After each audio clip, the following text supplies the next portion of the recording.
ക്ലാസ്സിലെ 19 കുട്ടികളുടെ ശരാശരി ഭാരം 30 കിലോഗ്രാം. ടീച്ചറുടെ ഭാരം കൂടി ഉൾപ്പെടുത്തിയാൽ ശരാശരി ഭാരം 2 കിലോഗ്രാം കൂടും.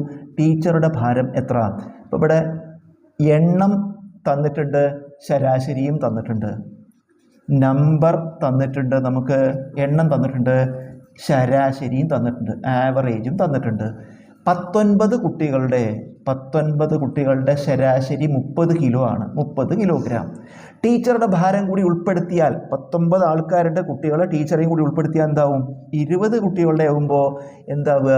ശരാശരി ഭാരം 2 kg കൂടും. ശരാശരി 30 ആയിരുന്ന 2 കൂടിയിട്ട് 32 ആവും. നമുക്ക് എന്ത് കാണണം? ടീച്ചറുടെ ഭാരമാണ് കാണേണ്ടത്. ടീച്ചറുടെ ഭാരം കാണാൻ ഈ എണ്ണത്തിൽ വലുതേതാ? 20.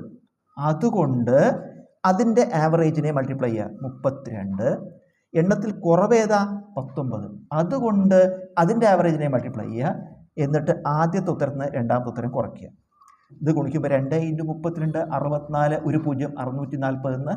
19 × 3 57, 1 0 640. 570 കുറച്ച 70 കിലോഗ്രാമാണ് ടീച്ചറുടെ ഭാരം.